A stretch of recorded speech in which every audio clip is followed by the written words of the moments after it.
Boa tarde, propriamente. Eu sou o João Brito. Essa é Li Cardoso. Oi, pessoal, Sadri. Muito prazer estar aqui, estou muito feliz. Mesmo. Boa. Vocês perceberam que eu falo muito alto e ela tá com um pouco de vergonha. Mas isso passa. Assim que a gente terminar, passa. Tá bom. É? Meu bem, eu vou deixar você voltar de você, tá? Tô aí. Você me dá uma deixa, tá bom? Sim, senhor. Posso entrar aqui, Rafa? Pode. Pessoal, vocês aqui do Sul são meio quietos, né? A gente tava lá em Porto Alegre, o pessoal meio quietinho. Eu tenho uma pergunta. A gente consegue apagar essa luz? A luz aqui, Então ó. eu vou usar o cérebro, vou mostrar umas coisinhas. Obrigada.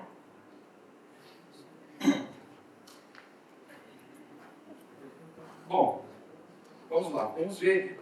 Primeiro, eu queria agradecer a Globo e a Latam que me ajudaram nessa loucura, mas que também atrapalharam. Né? Era pra gente ter chego. Eu tenho só um momento. 30 segundos. Quanto tempo eu tenho? Todo? Tá lá. Ah, tá bom, 30 segundos, pessoal. Não, 35 minutos. Não, eu só vou gastar 30 segundos só na bobagem. 30 minutos eu vou usar. Minha esposa, a palestra dela foi aceita para a gente falar em Salvador, no dia 6 de dezembro, mais conhecido como hoje.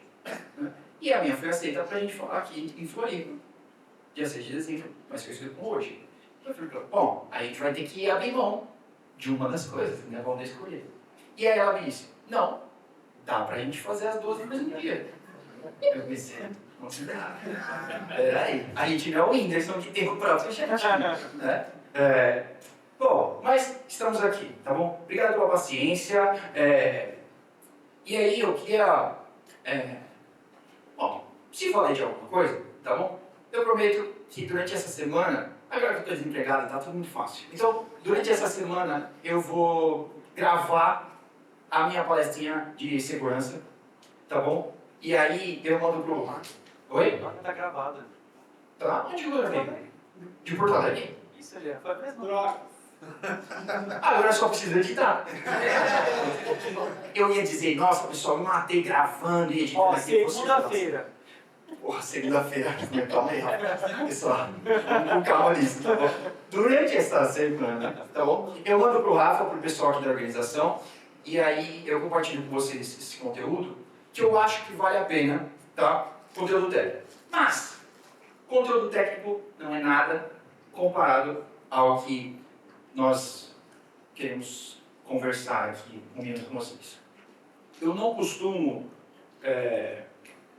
ter cola para o que eu vou falar. Normalmente vai de improviso, né? Porque eu venho do Kubernetes há uma década, né? Quem era o cara que estava aqui falando mal de Kubernetes? Cadê ele? Eu cheguei bem na hora da pergunta. Quem que perguntou aqui? Eu não sei por que eu estou usando o serviço do Kubernetes. Vocês estão sentados juntos, vocês combinaram essa pergunta. Eu já fiz isso em outros eventos. Gente,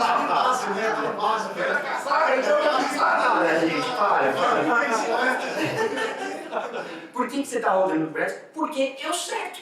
Só isso. Eu rodo serverless. Olha, serverless pode até funcionar, mas eles erraram no nome. Tá? Para mim, eles me perderam aí. Mas não tem nada, né? Exatamente. Mas nós vamos falar sobre outra coisa. Serve só câmeras por baixo dos panos. Exatamente. Onde está rodando o seu service? Na AWS, nos containers lá dentro. Controlado por quem? É complicado. Mas eu não vim falar sobre isso. Eu só me continho. Pessoal, olha só. Primeiro, eu quero agradecer. Eu acho que conheci o Rafa um pouco mais próximo, né? Há um ano atrás. Eu queria agradecer a todo mundo que... Quem estava aqui no DevOps Days do ano passado? Uma galera. Né? Assim como nesse ano que eu não cheguei para a minha palestra, eu também fiz isso no ano passado. Não foi por culpa da Go, né? Foi por outros problemas, tá? Então, exatamente um ano atrás, eu estava na cama de hospital, fui cuidar da nuvem, diretamente da nuvem. Quase foi, o backup foi direto para a nuvem. O que é essa nuvem? Então, eu fiquei 7 dias em coma por um acidente de bicicleta. E aí, não sei quantos de vocês já viram aqueles Discovery, né? Que a pessoa, experiência de quase morte. Aí a pessoa acorda e ela fala, como a vida é colorida agora. Eu sempre assisti isso, sempre gostei muito de Discovery, ver os bichinhos lá e tudo mais. E sempre pensei, que bobagem. A pessoa só acordou, é a mesma vida. Talvez você tenha mais uma chance, mas é a mesma vida. Era o que eu pensava, tá? Mas aqui na beirada dos meus 42, quase não completei, parece que não é. Eu percebo que eu estava perdendo muito tempo, tá? Quantos aqui passaram uma semana meio complexa aí por conta da Cloudflare? Alguém trabalha na Cloudflare aqui? Não, então não foi culpa de vocês. Quantos tiveram uma semana corrida aí por causa da Cloudflare? Um trimestre difícil aí, né? O Google, antes de virar esse ano, o Google promete, hein? Se prepare. Bom, e aí, a Adri me acompanha nos DevOps Days já há algum tempo, né? E uma pergunta que ela fez, sei lá, no segundo ou terceiro, né? Ela falou, todo mundo desses eventos é igual a você? Basicamente, né? Se você olhar aqui, tem umas 3 ou 4 camisetas brancas, que é do evento, né? O resto tudo é preto ou azul marinho, e por aí a gente vai nessa paleta, né? E a gente vai parecendo muito, né, em muitas outras coisas, tá bom? Então, apesar do ChatGPT estar por aí, a gente ainda precisa cuidar do nosso hardware, tá? Tem que continuar funcionando essa cabecinha, beleza? Bom, a Neuropsi, tá? É a empresa da minha esposa e ela é neuropsicóloga. Ela vai explicar esses paradas aí e tudo. Eu só estou fazendo uma introdução aqui, como isso é importante para a nossa vida e como de um dia para o outro a nossa vida pode mudar e de repente o Kubernetes não é tão legal assim. De repente você percebe, talvez, né, perder todos os meus dias, todos os meus finais de semana, todas as minhas noites e madrugadas só com Kubernetes não seja tão legal. Não seja um bom plano de carreira, de vida. Tá bom? De carreira ainda funciona. Não sei por quanto tempo, mas ainda funciona. Tá bom? Então, a Neuropsi tem uma vertical, né, só para a área de tech. Porque a gente é um povinho meio parecido, tá bom? E aí, eu não sei aqui em Floripa, mas em São Paulo, né, todos os diretores, gerentes e etc. tiveram uma grande ideia. Vamos voltar para o presencial. Aqui também está acontecendo isso? Também. Tem gerente aqui? Não vai levantar a mão nem a palma. Não precisa, eu não vou repetir. Eu estou procurando emprego, nada a ver, não vou repetir. Então, tem uma... Você sabe o que quer dizer neuroatípicos? Beleza, eu não vou explicar porque eu também sei, tá? A Adri vai explicar. Então, pessoas neuroatípicas tendem a vir para a nossa área, tá? Por quê? Porque nosso trabalho normalmente não exige muita interação humana, né? A não ser a dele, que o pessoal tenta enrolar e tipo, é que a minha sempre tem um palestrinha na dele, né? Se você não sabe quem é, adivinha. Então, a Neuropsitec, ela está tentando ajudar as empresas a deixar o ambiente um pouco melhor. Sabe o que você fez no seu home office? Então, para que as empresas possam se adaptar também, tá bom? Não é só a gente se adaptar, tá? Porque, para pessoas neuroatípicas, se adaptar não é uma das tarefas mais fáceis, tá? Então, tem alguns módulos aqui, né, que eu vou pular. Vocês já devem ter lido enquanto eu estava falando, né? Então, tem um problema invisível aí no setor de tech, que a gente acaba demorando para ver, né? Como é seu nome, moça da... Quase que eu ia falar assim, moça da galinha. Nada a ver, não vou falar isso. Moça que ficou feliz para ganhar o prêmio do... Mas não a galinha. Ele que falou que era. Fui eu. Foi você que falou? Foi ele que falou que era. É um dinossauro. É um dinossauro. Deixa pra lá. Como é seu nome? É um verdadeiro. Albertina. Eu já fui feliz assim. Tá? Tá tudo bem. Não, Exatamente. Todos esses que estão rindo já passaram dos 30 e todos. Tá? Já tiveram algum burnout nos 30 altos, e aí pensaram, meu cabelo tá caindo, não sei porquê. Aí deixa a barba crescer. Todo mundo aqui que cuida de máquina, sabe o que acontece com uma máquina? Se a gente pega e tenta consumir todos os recursos dela durante todo o tempo, o que acontece com essa máquina? Deteriora muito mais rápido. Né? Aliás, quem vende esse tipo de máquina? Eu ia dizer quem vende, mas não vou falar. Senão eu vou forçar muito a barra. Bom, então, o problema invisível no nosso setor de tech. Alta demanda cognitiva, não que a gente seja inteligente, é diferente. Tá? Alta demanda cognitiva. Porque eu estou nessa área e não sou inteligente. Mas não estou falando de vocês. Mesmo com o ChatGPT, mesmo com a documentação e tudo mais, a gente tem que saber muito de muita coisa. Tá? O que é muito difícil. Principalmente porque todo reinvente a AWS lança mais 300 serviços. Toda a Kubicon tem mais 500 startups que surgiram. Tá? E por aí vai. Não tem como acompanhar esse ritmo. Mas, os mesmos que não levantaram a mão aí, que estão querendo voltar, exigem que a gente acompanhe. E nós mesmos exigimos também. Não sei vocês, mas eu tenho um certo fomo, assim, eu até saí do Twitter, assim, porque é muito difícil você acompanhar o feed, né? O cara tá postando, o Katz tá postando, acabei de desenvolver mais um negócio aqui. Pô, mas isso que você está mantendo e o emprego e tudo. Bom, vocês já entenderam. Existe uma hiperconexão entre toda essa porcaria, assim como o Kubernetes funciona, né? Todos aqueles pods se comunicando, que a gente não sabe como funciona, quem diz que sabe, mentira. A gente tem que fazer isso sobre todo o nosso conhecimento. Né? A gente fala, quem aqui é dev e não é de infra, DevOps e tudo mais? Devs. A gente fala mal de vocês pelas costas, sabia? Às vezes a gente fala na frente também, mas a gente fala mal do Dev Full Stack.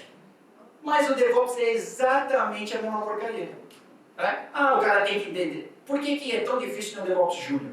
Porque tem que entender de Linux, rede, sistema operacional, mais um monte de coisa, microserviço, fazer deploy de Java e etc. 6 meses de experiência.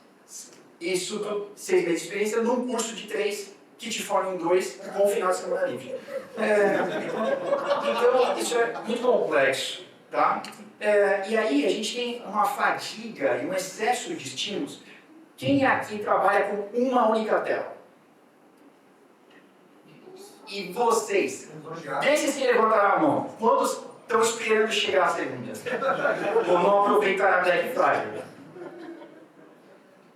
Olha só, a quantidade de estímulos que a gente tem, a gente está codando, né? O Slack está aberto na outra tela, o WhatsApp está no celular na sua frente, a música no ouvido, e a esposa falando, você não vai lavar a louça, desgraçado. Não, calma, não toda a esposa. Não é toda a esposa. Então isso acaba, né, te levando a uma queda de performance. Você chega no final do dia e você pensa, mas eu posso mais do que isso. Eu podia ter terminado essas paradas, mas já é meia-noite e você não terminou. Tá? Bom, então essa sobrecarga neurocognitiva aí, né, a gente sai de um espaço. Vou usar aqui os recursos no meu projeto. Não dá pra ver, já aqui ó, o mouse. Olha só, que beleza. Onde tá, mano? O mouse aqui, ó, olha aqui o mouse. Tem que fazer valer isso aqui. Eu sou o cara pra falar desse negócio. Um fluxo cognitivo saudável, a gente sai disso aqui, né? De um ideal, eu sei lá como seria uma pessoa desse jeito, né? Atenção focada, processamento eficiente, memória de trabalho, eu não sei nem o que é memória. Né? E decisões claras. Quando foi que a gente teve uma decisão clara com o chefe aqui? E aí, tá pronto? Tá pronto? Já vai subir? Que horas a Cloudflare volta? Eu nem trabalho na Cloudflare, cara. E aí no final do dia ele falou assim, a gente podia ter uma estratégia de multi-cloud. Se manter na Cloudflare? Bom, deixa eu falar. Nem essa para falar estratégia. Não passei da faixa azul. E aí a gente vive lá, né? Fluxo cognitivo saturado. Atenção fragmentada, então a gente fica pulando, né?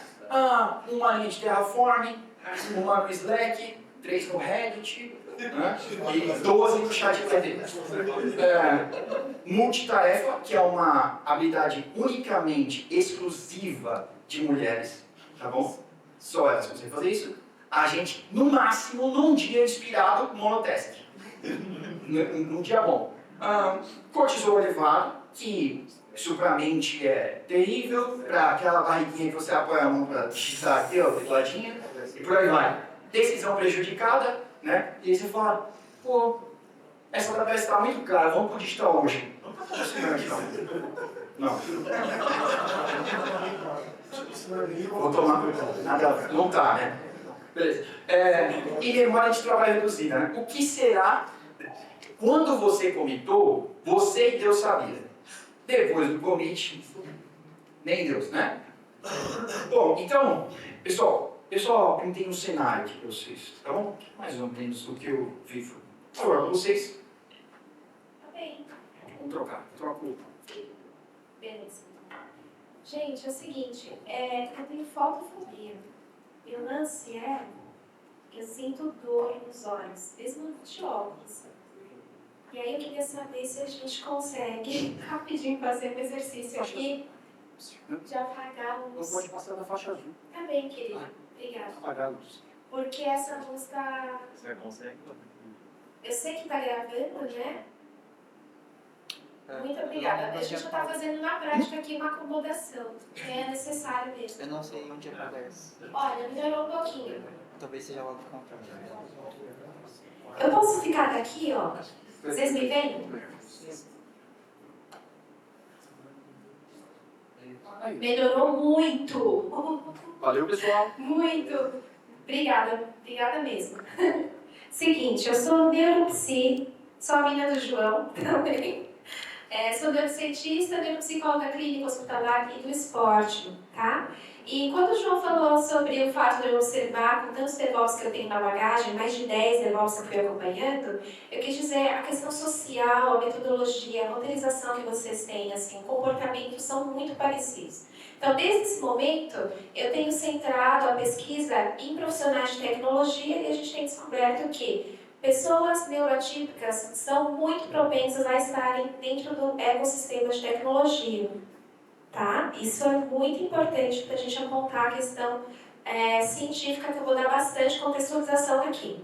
A Neuropsi nasceu dentro da Universidade de São Paulo, eu sou de lá. A gente escreveu o projeto, foi submetido para a gente desenvolver primeiro em Portugal. Então lá a gente fez algumas premiações, entrou e tal, voltou na metade do ano passado. E aí que a gente começou a desenvolver para o pessoal tech, tá? Observando tudo isso. Então, dentro dessa contextualização, agora eu vou dizer por que vocês se sentem sobrecarregados. E por que a maioria do comportamento de vocês, mesmo não sendo neurotípicos, é bastante favorecido dentro do ecossistema de tecnologia. Tá certo? Então, vamos lá. Primeiro, quando eu falo sobre o cérebro, eu vou voltar aqui, tá bom, João? É aqui? Eu tenho que contextualizar para vocês que um dos eixos mais importantes para a gente ter a coordenação de planejamento, de tomada de decisão, de monitoração, tudo que você faz está muito regido por essa parte do cérebro aqui na frente. Onde que faz a luzinha? Tem luzinha? Tem um mouse, vai mexendo. Olha lá, tá vendo o ponteiro do mouse? Tô. Sobe ele. Não tem laser, amor? Não. Ai, que pena. Poxa, isso é uma coisa mais legal. Ô, gente, ó, essa parte do cérebro, córtex pré-frontal, tá? Aqui que é a região bioquímica e neurofisiológica responsável por funções executivas, que são esses carinhas aqui. Então você está lá vendo funções executivas, planejamento, criatividade, fluência, que a gente está falando fluência verbal, fluência dentro do comportamento, o que eu vou fazer, a comunicação também, que passa por vários processos. Aí estou falando categorização, atenção, memória operacional, que é a mesma coisa de memória de trabalho. Existem vários tipos de atenção sustentada, dividida, concentrada. Existem vários tipos de memória operacional, evocativa, tardia, certo? E aí tem também lá do outro lado, flexibilidade cognitiva e tomada de decisão. Essas são as funções executivas, que acontece? Pessoas neuroatípicas têm um comprometimento fisiológico na parte frontal do cérebro. É bioquímico. Então, esses diagnósticos que estão sendo até acompanhados dentro do TikTok, do Insta, são muito perigosos, porque ali é uma observação de sintoma, tá? Não é uma observação de comportamento neuroquímico e neurofisiológico do cérebro. Quando eu estou falando de TDAH, por exemplo, eu estou dizendo de um comprometimento no córtex pré-frontal. Quando o pessoal está lá no Insta e fazendo o diagnóstico com 5 dedos, se você gabaritar os 5 dedos, então você é TDAH, ele está falando de uma observação de sintomas. E existem vários transtornos neuropsicológicos também que têm o mesmo sintoma de TDAH, mas não é TDAH. Tá? É o primeiro ponto. Segundo ponto, pessoas que são TDAH têm um envelhecimento 10 anos mais rápido que uma pessoa que não é. Entende? Então, por isso, eu faço gerontologia na USP, sou bacharelando até hoje, com foco em envelhecimento. Por isso que é importante, mesmo que seja tardio o diagnóstico, a gente saber e conhecer. Por quê? Existe uma sobrecarga no córtex pré-frontal. E aí você, de forma pejorativa, você está dizendo, eu sou procrastinador, eu não consigo fazer várias coisas ao mesmo tempo. E não, é uma questão de funcionamento. Tá? Mesmo tardiamente, é importante a gente saber se vai precisar fazer uma alteração bioquímica que aí tem atenta, que conhece atenta, Vinvance, Ritalina, tudo isso, tá? E isso são medicações que é importante porque ansiedade e hiperatividade andam juntas, tá? Então, eu preciso, como médica, colocar primeiro um estabilizador de ansiedade para depois a gente começar o tratamento com a questão do estimulante, né, que seria uma Ritalina, para poder focar. Então é muito sério quando a gente está olhando para a saúde de pessoas TEC, porque mesmo que você não esteja dentro de um espectro de neurodiversidade, e eu estou falando de altas habilidades de superdotação, autismo e TDAH, você está exigindo do seu corpo, exigindo do seu cérebro, trabalhar muito o córtex pré-frontal. Entendeu onde eu estou chegando, o raciocínio? Então, aí o que acontece? Para as empresas e para vocês mesmos, é um conforto poder trabalhar em tecnologia. Porque é um jeito de funcionamento que vocês se reconhecem, um pouco mais confortável, né? Mas existe um desgaste e um esforço muito grande que vocês têm que fazer. Entende? Isso tem que ser olhado, porque é invisibilizado. Ainda é invisibilizado. Entende? Depois, o que aconteceu? Com a pandemia, vocês precisaram ficar em casa. Nós todos ficamos. Tem um certo conforto e você tem mais oportunidade de ter autorregulação. Uma pausa para um café, vai no seu ambiente confortável.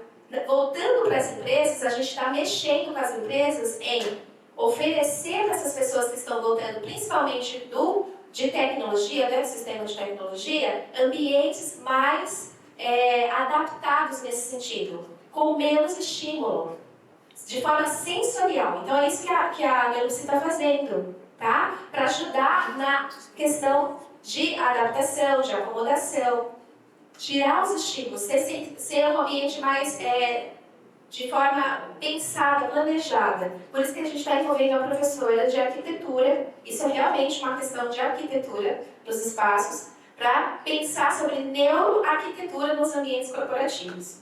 Tá? Outra coisa, se você não está dentro da neurodiversidade, você é mais hiperestimulado, mesmo que você seja uma pessoa neurotípica. Tá? Isso tem um desgaste ao longo do tempo, que é essa região que eu contextualizei para vocês. Então é necessário fazer acomodações e regulação comportamental, porque você fica exposto a ter o quê? Burnout. Né? Isso é muito sério. Tá bem? Então agora, qual que é o meu foco? Alertei, contextualizei e a gente vai trabalhar sobre a autorregulação. Perfeito? Aqui que entra a psicoeducação, tá? O alerta. Porque eu venho acompanhando o João. E aí o João é super... O João é 2 vezes neurotípico. Pode falar, né, João? Abertamente. Depois que já falou, senhor. Falou no microfone direto. João é TDAH e autista. Eu sou autista e sou superdotada, não é nem mérito, mas eu amo Meu hiperfoco é línguas, eu já estou na 8ª língua. Isso para mim é terapêutico, é uma delícia, né? Mas tem todo um desgaste. E eu estou dizendo isso para dar voz, porque eu tenho certeza que tem pessoas se reconhecendo na narrativa que eu estou trazendo, né? Algum ponto você vai se conectar e vai perceber, mesmo que você seja neurotípico, tá certo? Então, o que a gente vai fazer agora? A gente vai focar na autorregulação, tá? Na monitoração de tudo isso para a gente poder manter uma questão sustentável, saudável, enquanto você está lá no final, durante a semana, lembrando do que eu estou falando aqui, tá certo? Então, olha, o cérebro de profissionais de tech tem uma potencialidade no hiperfoco. Hiperfoco, você, mesmo que não seja neurotípico, você entra num formato de trabalho que é impossível parar. Você negligencia, inclusive, ir ao banheiro. Se você não dá pausas, você fala, eu vou terminar e fica naquele comportamento obstinado, eu vou chegar até o fim. Entende? Não levanta, não dá pausas, não vai ao banheiro, não bebe uma água. Entende? O hiperfoco é perigoso. Ele pode ser altamente produtivo, mas você está forçando, principalmente essa parte do córtex pré-frontal. Tem a questão da criatividade, que é super importante, e o pensamento analítico. Agora, as vulnerabilidades é o excesso de estímulo, a sobrecarga neurocognitiva e a fadiga mental, que o João estava fazendo piadinha, mas que é sério. Tá? Então, o processador sem sistema de resfriamento é exatamente o que eu estou falando para vocês. Se vocês não têm resfriamento, que seriam essas pausas programadas, que seria autorregulação muito vindo de prática de exercício, vai ficar complicado também, tá? Aqui são as dimensões da Neuropsitec. A gente vai lançar um podcast só que se chama Neuropsitec. Então, a gente vai falar de saúde mental nesse podcast, vai falar de saúde mental, da questão do ecossistema de tecnologia, para trazer também um pouco mais de insights e também de orientação em relação a isso, tá bom? Então, vocês aguardem que isso vai ser colocado nas próximas semanas.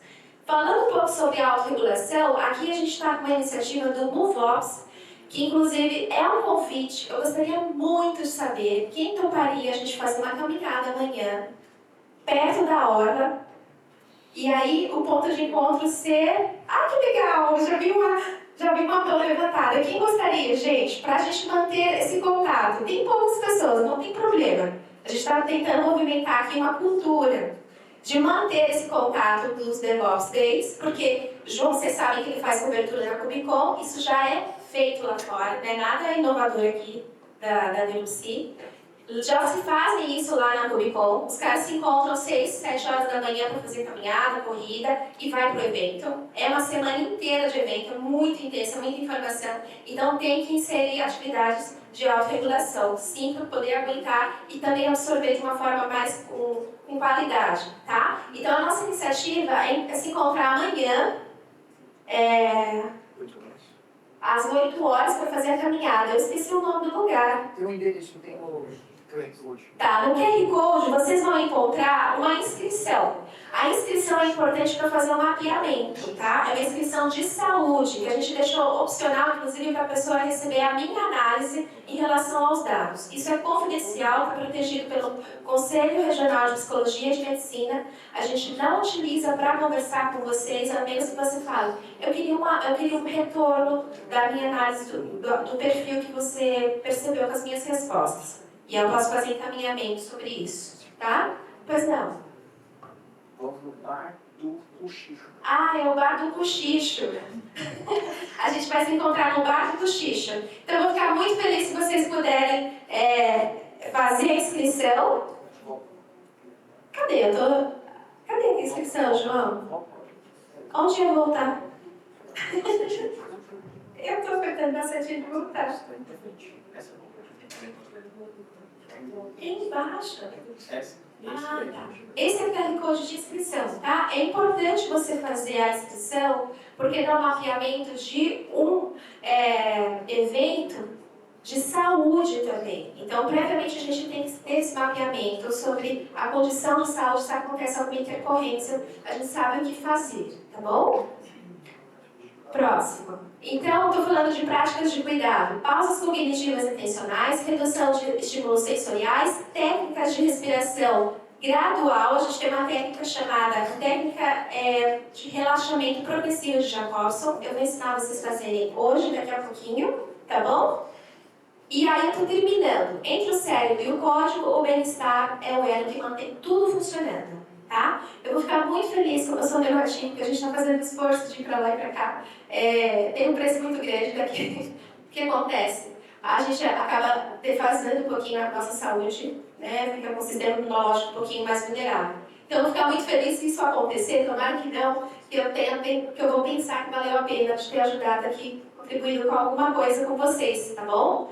Eu também vou informar que a Neuropsi passou esse ano fazendo 11 produtos entre artigos e livros falando sobre o autismo. No último dia 12 de novembro, o governo federal sancionou a lei de incentivo a diagnóstico tardio de pessoas autistas, adultas e idosas, que é um processo bastante profundo e difícil de identificar, porque a gente faz masking, a gente faz camuflagem. Então eu estou aqui muito parecido eu tenho certeza que eu estou parecendo para vocês uma pessoa bastante tranquila, bastante segura, mas eu estou fazendo um esforço muito grande mental para conseguir trazer informações para vocês. Tá? Então isso acontece no dia a dia também. Profissionais de tech que são neurotípicos fazem muito mesmo. É uma camuflagem, você entende, codifica o que o ambiente quer de você e você traduz isso no seu comportamento.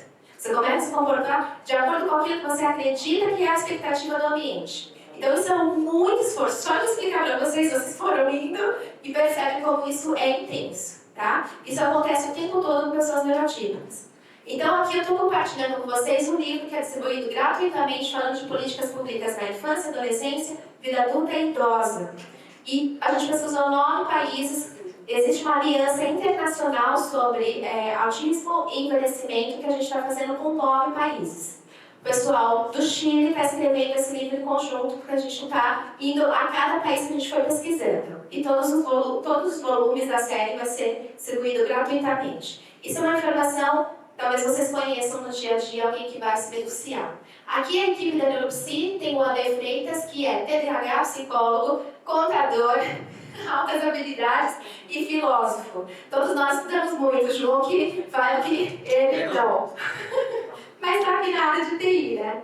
Eu sou neurotípico, o João é neurotípico, eu gostaria muito que se vocês quisessem entrar em contato, que eu possa ajudar, tá bom? Agora, aqui são as referências bibliográficas de todo o material, tudo que a gente faz. Pessoas neurotípicas não gostam de fazer coisas para o protocolo, fazer por fazer, sem contexto, sem sentido. A gente sempre tem que questionar e dar sentido para aquilo que a gente está fazendo. Então, a intenção aqui é dividir com vocês todo o material que foi usado para fazer essas apresentações, tá bom? Agora a gente vai fazer uma prática, tá certo? Falei muito rápido, vamos fazer a prática? Seguinte, vou pedir para vocês se levantarem. Vamos lá? João, você me ajuda? Animada? Beleza. Acho que não. Acho que vai ter. Inter? Tá.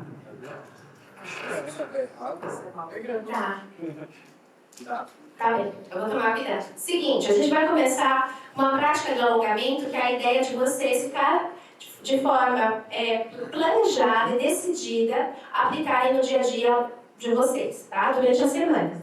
Então, as pausas é muito importante. Eu sei que vocês ficaram aqui o dia todo. Eu estou bastante constrangida de não ter vindo cedinho para poder aproveitar toda a galera e o contato, mas vocês estão aqui desde cedo, recebendo informações muito importantes, certo? Então, agora a gente vai alongar, vai fazer na prática o que tem que fazer no dia a dia lá, tá bom? Vamos começar a alongar de forma bem tranquila, esticando os braços para frente. Eu estou bem segura porque, como eu sou da Neuropsi do esporte, então podem ir com confiança. Ok? Agora palma para cima. Isso. Estica no seu limite, não força o corpo, tá bom? A informação agora para o cérebro é que a gente está fazendo uma prática de relaxamento, de alongamento. Então, os comportamentos são bem identificados. A outra palma. Beleza. A gente vai fazer o mesmo movimento para baixo agora. A gente deve ficar com o mesmo assim. Isso. Perfeito. O outro. Muito bem. Vamos alongar agora o corpo? Podem soltar e subir na ponta do pé se você conseguir. Se equilibra, mantém estabilidade e vai com o braço bem confiante. Quem conseguir? Aê, tá bonito. Tô emocionada. Beleza. Perfeito. Pode baixar devagar. Esse tipo de exercício, vocês vão perceber que um dia vocês conseguem com mais estabilidade, outro dia não. Porque nosso corpo é dinâmico e orgânico. Então, tudo interfere, inclusive, na estabilidade corporal. Essa é uma autopercepção interessante para vocês perceberem lá no dia a dia, tá? Ok? Vamos alongar agora de outra forma. Agora que entra a neurociência. Eu vou ensinar para vocês a técnica de relaxamento progressivo de Jacobson.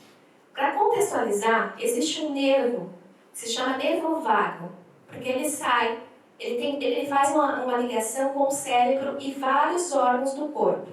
Hoje eu vou explicar para vocês por que faz sentido respirar de forma diafragmática, tá bom? O nervo vago, ele tem duas ligações na mandíbula.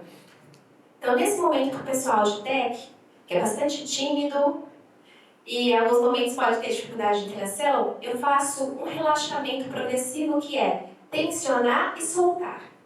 Então você vai fazer um sorriso forçado, torcendo a sua mandíbula, tá? A gente faz em 3 movimentos. 1, 2, 3, solta. Mais uma vez, força a mandíbula. 1, 2, 3, solta. Força mais uma vez, última vez, forçando mesmo. 1, 2, 3, solta. Essa técnica é importante para quando você tem que entrar numa call, fazer uma entrevista, falar com pessoas que você não está acostumado. Existe uma informação desses 2 ligamentos do nervo vago com a região do cérebro que conecta a questão social. Então isso relaxa, tá? Não se esqueçam disso. Como é progressivo, agora a gente vai para a parte do ombro, tá bom? Tensiona o ombro. A gente está fazendo exatamente o caminho do nervo. Tensiona o ombro, solta. Vamos tensionar contando. 1, 2, 3, solta. 1, 2, 3, solta. Ótimo. Alguém já sentiu que deu uma forçadinha que relaxou? Ok. Agora foi difícil fazer da mandíbula, mais fácil do ombro. Agora vem um difícil. Laringe. Ele também passa pela laringe. Então você vai forçar como se estivesse engolindo, tá bom? Cuidado para não machucar. Então é um comportamento que a gente não faz no dia a dia. A gente nem percebe, mas quando a gente está comendo, usa toda essa musculatura, né? Tenta forçar a laringe como se você estivesse engolindo alguma coisa. Forçou, solta. Força. Solta. Forçou de novo. Solta. Perceberam que eu fui um pouquinho mais rapidinho? Para não machucar, porque é um comportamento novo que o cérebro de vocês está acostumando. Tá bom? Ok. Agora a gente vai para a região mais importante de ligação do nervo vago, que é o diafragma. Ele tem várias ligações. É aqui que entra a técnica contra a ansiedade. A gente escutou muitas pessoas falando, calma, respira, você está nervoso, você está nervosa, respira fundo. E aí a gente respira assim, enchendo o pulmão. E isso é um prato cheio para a ansiedade, não é por aqui que a gente respira, tá? É pelo diafragma. Respirando de forma pulmonar, enchendo o pulmão, você aumenta a carga de oxigenação no cérebro e isso faz com que você tenha uma percepção de mais risco, de mais alerta. E em vez de você acalmar, você só está oxigenando mais o cérebro para ficar agitado. Então, para fazer certinho, coloca a mão na barriga, aqui no diafragma, mais em cima. A gente vai pressionar o diafragma na mesma técnica. Pressiona. 1, 2, 3, solta. 1, 2, 3, solta. 1, 2, 3, solta. Se tudo acontecer e não der para fazer de forma progressiva, mandíbula, ombros, laringe e diafragma, agora vai para a regra de ouro, que é essa que eu vou ensinar, tá bom? Seguinte, a gente vai encher o diafragma como se fosse uma bexiga. Então vai ficar um pouquinho desconfortável, que é você enchendo mesmo, enche o de ar, assim, e tem uma técnica de segurar o ar aqui embaixo, tá? Essa é a forma correta que acalma a gente. E solta bem devagar em 3. 1, 2, 3. Respira fundo, enchendo o diafragma. 1, 2, 3. Última vez. Enche. Respira fundo. 1, 2, 3. É isso. Essa foi a nossa prática. Como é que vocês estão se sentindo? Tá bom demais? Ai, gente, obrigada pelo feedback. Eu estou muito feliz de estar aqui com vocês, de a gente ter conseguido fazer isso. Foi uma maratona. Espero que no ano que vem, Gomex no evento a gente fazer junto, para a gente poder aproveitar o dia inteiro, tá bom? Quem quiser contatar, pode entrar em contato. Eu vou ter o maior prazer de poder ajudar. Muito obrigada.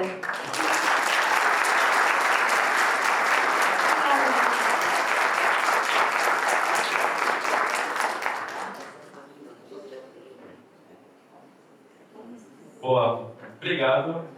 Galera, a gente tem tempo para uma pergunta. Se alguém. Opa, já puxaram lá na aí. Vai ter mais um, então. Opa, boa noite. Eu ouvi tu falando sobre a questão. Eu? Isso. Tá bom. Driver. Você Com certeza não fui eu. Não, só zoou, né? Então vamos junto. Mas eu ouvi tu falando sobre a questão da. Assim, no meio social a gente tenta passar uma imagem que não é nossa. Sim. Né? Eu percebi isso, porque assim, na empresa que eu trabalho a gente fez o DISC.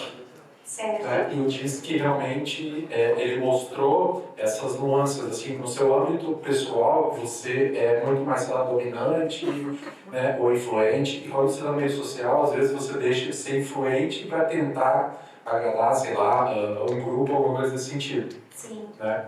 A pergunta que eu queria te fazer com relação a isso, como é que a gente consegue, eu não digo unir, mas tirar proveito disso. Porque, assim, no meu ponto de vista, o que eu acho? A gente usa uma máscara todo dia quando a gente vai trabalhar. Sim. Essa é a visão que eu tenho, no geral. Uma outra pergunta que eu ia te fazer agora, de tudo que tu falou ali, como é que eu consigo diagnosticar se alguém está legal ou não? Perfeito. Como você se chama? Bruno. Prazer, Bruno. Sou Adri. Seguinte, gostei muito das perguntas, obrigada. A oportunidade de poder responder. A primeira é bastante difícil, assim. Durante o processo que você vai percebendo desde pequenininho, você está fazendo uma adaptação de se encaixar naquilo que você acredita que é o correto e que, principalmente, as pessoas esperam que você faça, acaba sendo um processo de bastante desafio, porque é como se você estivesse se anulando, concorda?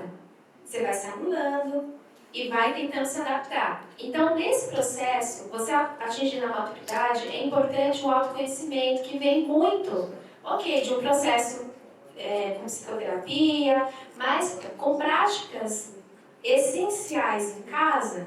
Seria interessante, já ouviu falar sobre congruência? A congruência é o seguinte, você age de uma forma que é assertiva com o que você está sentindo, tá?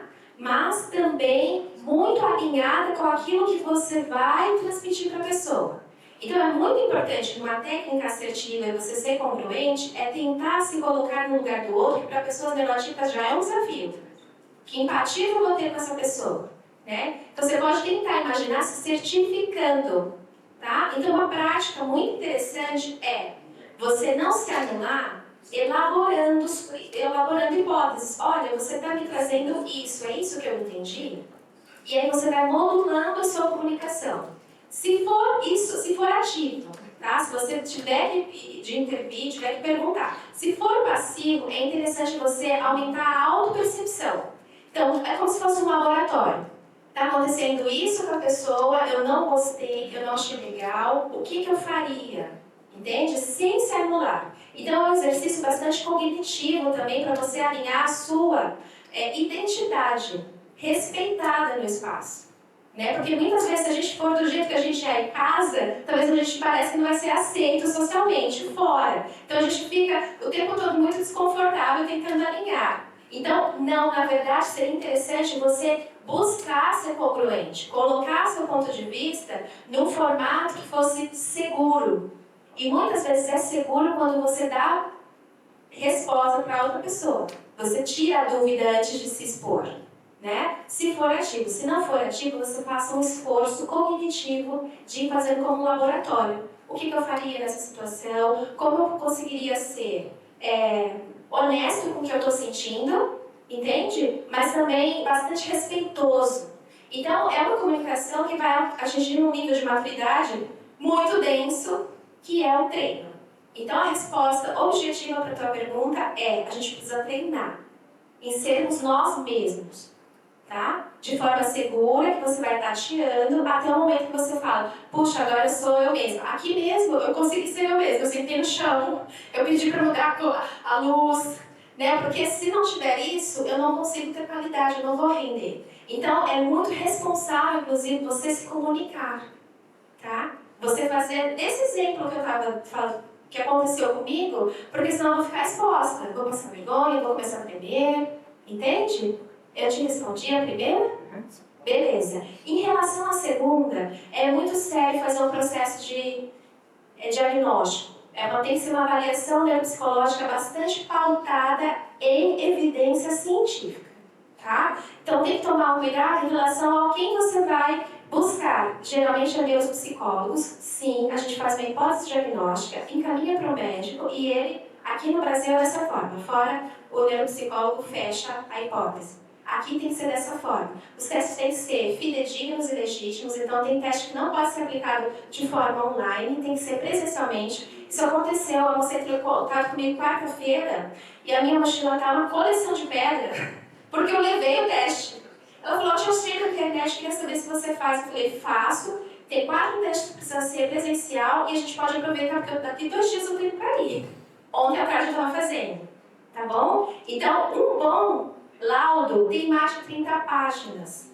Só fundamentando, porque você, numa situação tardiamente, se perguntando se você é TDAH, tem que ser bastante argumentado teoricamente para você ter respostas. Tá bom? Então, é fazer uma busca seletiva de quem você vai confiar essas informações. Para você ter dúvida, para você ter as dúvidas respondidas e ter um plano de reabilitação, que é a minha parte favorita. A reabilitação neuropsicológica é para a gente atingir o teu cotidiano de um jeito confortável, sem ser obrigação, do tipo: você tem que respirar melhor, e você não me explicou por quê, como é que eu faço?